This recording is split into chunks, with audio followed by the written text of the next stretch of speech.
Good morning, students. In lesson number 13, electromagnetic waves and communication system, today we will study about EM waves and sources of EM waves. Now we use the gadgets like TV, cell phone और we use internet. तो ये gadget use करने के लिए जो waves है which are used as a carriers, that waves are known as EM waves. EM stands for electromagnetic waves. ठीक है, EM ये उसका शॉर्टकट है. EM means electromagnetic waves. ठीक है, तो we say that these electromagnetic waves are used as a carriers for transmission of signals. Okay, अब simple से एग्जांपल, जो सन से जो एनर्जी आती है, यानी the energy received from the sun और reaches on the earth from the sun, it is also in the form of electromagnetic waves. ठीक है, तो और ये जो इलेक्ट्रोमैग्नेटिक वेव्स कैसे ट्रैवल करती है, इट इज़ नियरली 150, कैसे ट्रैवल करती है, 150 million kilometre, 150 million kilometre in empty waves. ठीक है, एम्प्टी अगर वहाँ पे है, एम्प्टी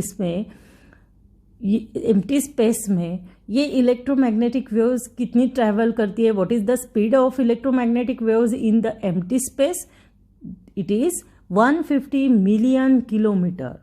ठीक है, समझ में आया. तो अब ये जो इलेक्ट्रोमैग्नेटिक वेव्स है, they are electromagnetic waves. These electromagnetic waves we received from light bulbs. कहाँ से आती है, what are the sources of electromagnetic waves, तो उनको देखेंगे हम. ओके, देखो, this electromagnetic waves are received from sun. पहले तो कहाँ से आती है इलेक्ट्रोमैग्नेटिक वेव्स, तो सन से तो आती है. जो एनर्जी मिलती है, it is in the form of electromagnetic waves. Okay, again we receive this electromagnetic waves from light bulbs. कहाँ से रिसीव होती है ये इलेक्ट्रोमैग्नेटिक वेव्स? लाइट बल्ब से. These are the sources of electromagnetic waves, ये याद रखना है. ठीक है, secondly we receive it from X ray machines. X ray machine में जो वेव्स है वो कौन से है, in the form of electromagnetic waves. Third one, it lightning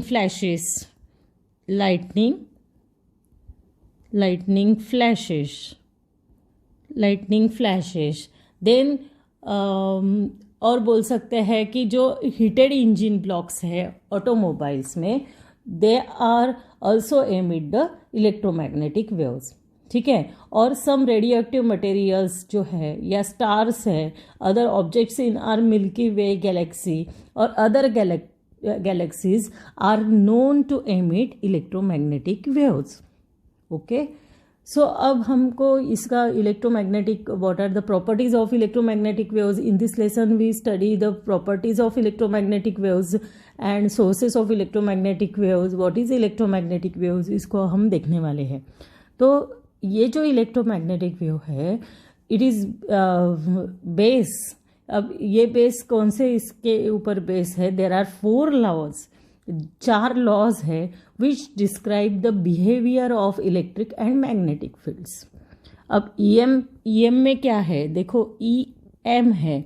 ठीक है, E stands for electric and M stands for magnetic. ठीक है, तो base on this electric and magnetic there are 4 laws. कितने लॉज है, 4 लॉज हम स्टडी करने वाले हैं. 4 लॉज है, और ये जो 4 लॉज है, ये डिस्क्राइब करते हैं behaviour of electric and magnetic field. क्या डिस्क्राइब करते हैं, behaviour of electric and magnetic field और and also the relation between them. ठीक है, so there is a generation by charges और करंट भी बोल सकते हो. अगर चार्जेस, इलेक्ट्रिक चार्जेस और electric in the form of electric charges and electric current. ठीक है। तो ये 4 लॉज क्या है, और ये 4 लॉज अगर है तो ये जो 4 लॉज है यही इनके ही वजह से ये जो टर्म आई है नोन एज इलेक्ट्रोमैग्नेटिक वेव्स। ठीक है। तो ये जो इलेक्ट्रोमैग्नेटिक वेव्स है it is the outcome of these 4 laws. Okay. तो अगर ये इलेक्ट्रोमैग्नेटिक वेव्स है ये डिपेंड अपॉन दिस 4 लॉज। कौन से 4 लॉज है इसको हम देखेंगे। फर्स्ट लॉ है Gauss law of for electrostatic. पहला लॉ है गॉसेस लॉ फॉर इलेक्ट्रोस्टैटिक। अब गॉसेस लॉ क्या है इसको हम देखेंगे। तो गॉसेस लॉ जो है it is the just like a Coulomb's law which describe the relationship between the static electric charges. अब static electric charges means what? Static means the charges which are at rest position. Static यानी कौन से charges है जो charges rest रहते हैं, they are not moving charges. Okay. तो ये जो गॉस लॉ है it describe the relation between the static electric charges and electric field. Electric charges और इलेक्ट्रिक फील्ड के बीच में जो रिलेशन रहता है वो डिस्क्राइब करता है। वो लॉ क्या है? It is known as Gauss's law for electrostatic. ठीक है। तो फर्स्ट हम पढ़ेंगे इसको। गॉसेस लॉ फॉर इलेक्ट्रोस्टैटिक क्या है? Gauss's law for electrostatics which is essentially the Coulomb's law describe the relationship between the static electric charges and the electric field produce by them.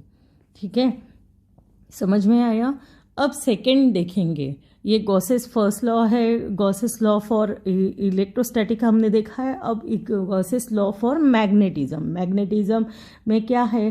तो same ही रहता है जैसे electrostatic में जो Gauss's law है it is similar to the Gauss's law for magnetism. दोनों भी same है। ठीक है। तो जो मैग्नेटिक अब हम यहाँ पे कंसिडर कर सकते हैं कि हम इलेक्ट्रोस्टैटिक में एक चार्ज लेकर उसको डिफाइन करते हैं और उसके अराउंड जो स्पेस रहती है इट इज़ इलेक्ट्रिक फील्ड, ऐसे हम इलेक्ट्रोस्टैटिक में बोलते थे। ठीक है, बोलते हैं। तो अब वैसे ही गॉसेस लॉ फॉर इलेक्ट्रोस्टैटिक ये सब मेंशन करता है। But magnetic monopoles which are thought to be magnetic charges equivalent to electric charges do not exist। यानी ऐसे मैग्नेटिज्म में ऐसा एक सिंगल चार्ज नहीं रहता है। ठीक है, वहाँ पे जो है वो डायपोल्स रहते हैं। डायपोल यानी 2 चार्जेस रहते हैं। ठीक है, तो यहाँ पे वही लिखा है, हम पढ़ेंगे Gauss's law for magnetism which is similar to the Gauss's law for electrostatic mention above. ये ऊपर जो दिया है वो इलेक्ट्रोस्टैटिक है, गॉसेस लॉ वो सेम ही है दोनों। But magnetic monopoles, mono means single, mono यानी क्या है? Mono means single, single pole यानी एक ही चार्ज वाला। ठीक है, तो which are thought to be magnetic charges equivalent to the electric charges do not exist. ऐसे एग्जिस्ट नहीं रहता है। यानी क्या है कि इलेक्ट्रोस्टैटिक में एक सिंगल चार्ज हम प्लस क्यू कंसिडर कर सकते हैं, but in magnetic field we have to consider the 2 charges, that is it forms the dipole. Di यानी 2 पोल्स तैयार होते हैं। 2 पोल्स यानी ये जो 2 चार्जेस है, ये 2 चार्जेस क्या फॉर्म करते हैं? देखो मैंने नीचे निकाला है। This 2 charges forms a pole. 2 है इसलिए we say that it is dipoles. So monopoles यानी single. Mono means single charge does not exist in magnetism. ठीक है, सिंगल चार्ज एग्जिस्ट हो नहीं सकता है, यहाँ पे डायपोल्स एग्जिस्ट हो सकते हैं। ठीक है, तो समझ में आया? Gauss's law for magnetism same ही है electrostatic, Gauss's law for electrostatic में जैसे ही। बट मैग्नेटिक मोनोपोल्स ये नहीं रहते हैं, दे डू नॉट एग्जिस्ट। ठीक है, this magnetic poles always occurs in pairs. देखो यहाँ पे लिखा है always occurs in pairs. Pairs यानी रहेंगे तो 2 रहेंगे, सिंगल मोनो नहीं रहेंगे वहाँ पे। Okay, monopoles are not exist in magnetism but only the 2 charges are exist in dipoles. ठीक है, पेयर में रहेंगे। 2 चार्जेस कैसे रहेंगे? पेयर में रहेंगे। ओके, तो ये हो गया। अब थर्ड लॉ देखेंगे, Faraday's law. Third one is known as Faraday's law. अब फैराडेज लॉ क्या है, तो it gives the relationship between EMF induce in the circuit when magnetic flux link with the circuit changes. यानी अब Faraday's law of electrostatic क्या है, तो ये it indicates relationship between the EMF और जो मैग्नेटिक फ्लक्स है उनके बीच में ये रिलेशनशिप डिनोट करता है। तो क्या है इंड्यूस ईएमएफ और क्या रिलेशनशिप है, it is integral of E dot D L is equal to minus D phi M upon D T. ठीक है, तो ये है relationship. Here phi is known as electric flux. ये जो है फाई क्या है, phi is known as magnetic flux. Phi क्या है, मैग्नेटिक फ्लक्स है। ठीक है, और EMF E dot D L is equal to minus D phi by D T. This is the Faraday's law with Lenz's law. ठीक है, तो ये है हमारा थर्ड इक्वेशन, फैराडेज लॉ। तो Faraday's law gives the relationship between electromotive force, ठीक है, electromotive force and phi क्या है, it is the magnetic flux link with the circuit. अब फैराडेज लॉ हो गया। अब हम देखेंगे Ampere's law. Amperes law gives the relation between the induced magnetic field. Ampere law जो है वो किसके बीच में रिलेशनशिप दिखाता है, तो it gives the relation between the induced magnetic field associated with the loop and the current flowing through the loop. तो ये जो है एम्पियर मैक्सवेल लॉ जो है वो कैसा है, इसका इक्वेशन आपको जस्ट इक्वेशन बताती हूँ। B dot D L integral of B dot D L is equal to mu zero I plus epsilon zero mu zero D phi E by D T. ये है लॉ। ठीक है, Ampere's law है। तो it gives the relationship between the induce magnetic field with a loop and the current flowing through the loop. I आपको दिखाई दे रहा है, I is the current flowing through the loop and B is the induce magnetic field.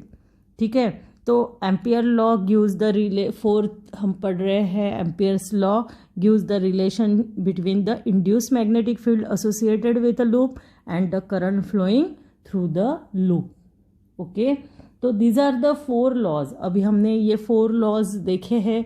First कौन सा था, Gauss's law for electrostatic. देखो हम जा रहे हैं फिर से पीछे। पहला लॉ था हमारा Gauss's law for electrostatic, then second one is Gauss's law for magnetism. अब थर्ड लॉ जो है ये हो गया गॉसेस लॉ फॉर मैग्नेटिज्म हो गया। उसके बाद में थर्ड लॉ देखेंगे हम फैराडेज लॉ। फैराडेज लॉ है थर्ड। ठीक है, then we see the Ampere's law. ये हमने चारों लॉज देखे हैं। ठीक है, एम्पियर्स लॉ। अब ये चारों लॉज जो है इट इज़ द, अब उसमें से जो मैक्सवेल ने नोटिस किया अब मेजर फ्लो जो है वो एम्पियर्स लॉ में है। That is he notice that the magnetic field can be generated not only by electric current but also the changing electric field. यानी मैग्नेटिक फील्ड सिर्फ इलेक्ट्रिक करंट से जनरेट तैयार नहीं होता है, तो इलेक्ट्रिक फील्ड को भी आपने अगर चेंज कर दिया तो मैग्नेटिक फील्ड तैयार होता है। सो in 1861 he added one more term to the equation describing this law, and this term is called as displacement current. अब this term is extremely important, and EM waves which are an outcome of this equation would not have been possible in the absence of this term. Maxwell ने in 1861, अब according to Maxwell, देखो मैं समझाती हूँ आपको, seriously देखिए सुनिएगा। इन 1861 Maxwell ने देखा है एक ऐसा ये नोटिस किया है कि magnetic field can be generated not only by electric current. सिर्फ इलेक्ट्रिक करंट से मैग्नेटिक फील्ड डेवलप नहीं होता but also by changing the electric field. ठीक है। सो इन 1861 अब क्या हो गया, उन्होंने एक इक्वेशन डिस्क्राइब किया, उसमें एक टर्म ली है, that term is known as displacement current. और ये जो डिस्प्लेसमेंट करंट है, it is very very important and यानी EM वेव्स की वजह से वो डिस्प्लेसमेंट करंट है। डिस्प्लेसमेंट करंट ये जो टर्म आई है वो इक्वेशन में, due to this term is very important and EM wave which are an outcome of this equation would not have been possible in the absence of this term। अगर EM waves possible ही नहीं है, अगर ये जो term अगर absent है तो EM wave is not possible। ठीक है, समझ में आया। तो as a result of this 4 equations, this 4 set of laws, ठीक है, तो ये सब चारों लॉज को हम अब उनके जो इक्वेशंस है, सब इक्वेशंस को मिला के जो इक्वेशंस फॉर्म होते हैं, they are known as Maxwell's equation. उनको क्या कहा जाता है? Maxwell's equation. ये आपको कोई पूछेगा नहीं, सिर्फ आपको ये मालूम होना चाहिए, ये एग्जाम में कोई आपको पूछेगा नहीं। What are the 4 Maxwell's equation? तो ये जो Gauss's law of electrostatic magnetism, Ampere's law, तो ये जो 4 लॉज है अभी हमने देखे, फैराडेज लॉ, ये जो 4 लॉज है, they form the 4 equations given by the Maxwell. So that 4 equations are known as Maxwell's equation. ठीक है, तो इसके बाद में मैं जस्ट आपको थ्योरी बता रही हूँ कि इसके बाद में इन 1887 में 1888 में हर्ट्ज ने भी सक्सेस लिया था in producing and detecting the existence of EM waves. ठीक है, उसके बाद में 1895 में Indian physicist sir Jagdish Chandra Bose ने भी EM वेव्स की रेंज निकाली थी, और that range is 5 to 25 nanometre. ठीक है, और उसके बाद में 1896 में मार्कोनी ने भी, इटालियन फिजिसिस्ट थे, उन्होंने भी एग्जिस्टेंस ऑफ EM वेव्स लिया था, और they are become a pioneer in establishing wireless communication. जो वायरलेस कम्युनिकेशन है उनके लिए उनको नोबेल प्राइज़ मिला था इन 1909 में for his work in developing wireless telegraphy, telephony and broadcasting.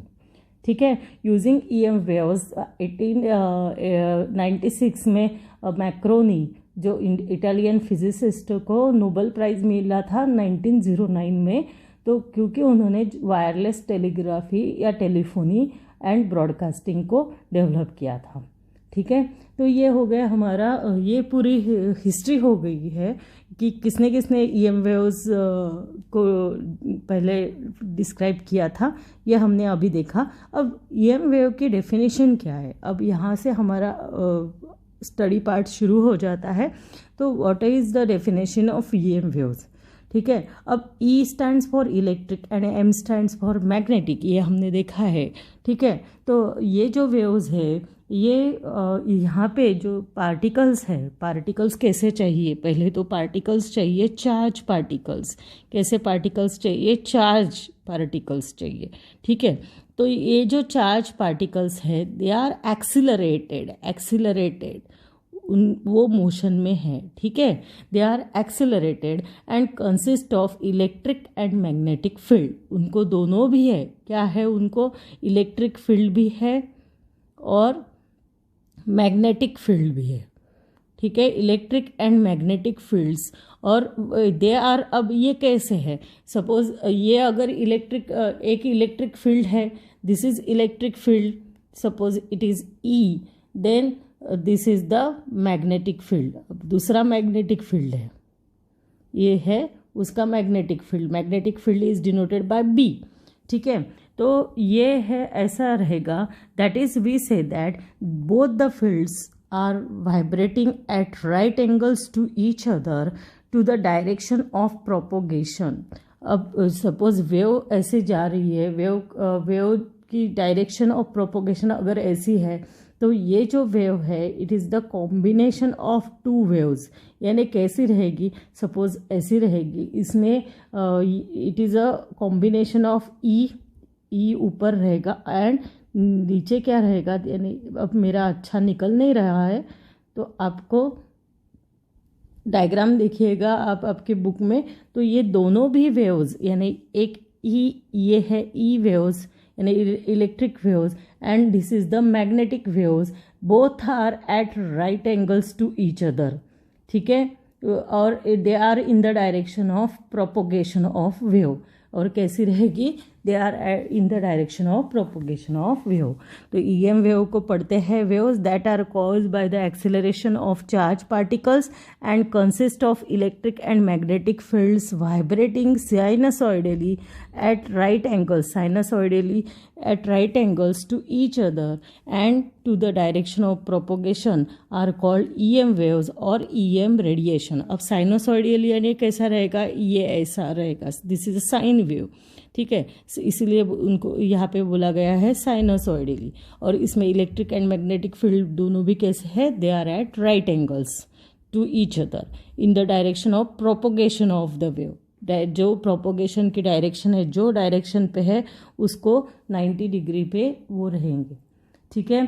तो ये हो गया हमारा सपोज अब हम अगर एक्सिस देखेंगे तो जेड एक्सिस के अलोंग अगर डायरेक्शन ऑफ प्रोपोगेशन है तो एक्स एक्सिस के अलोंग रहेगा इलेक्ट्रिक फील्ड।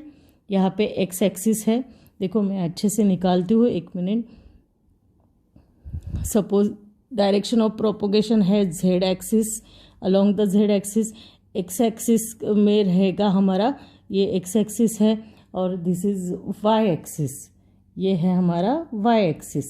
तो ये वाई एक्सिस के अलोंग जो वेव रहेगी वो ये जो फील्ड रहेगा वो रहेगा मैग्नेटिक फील्ड,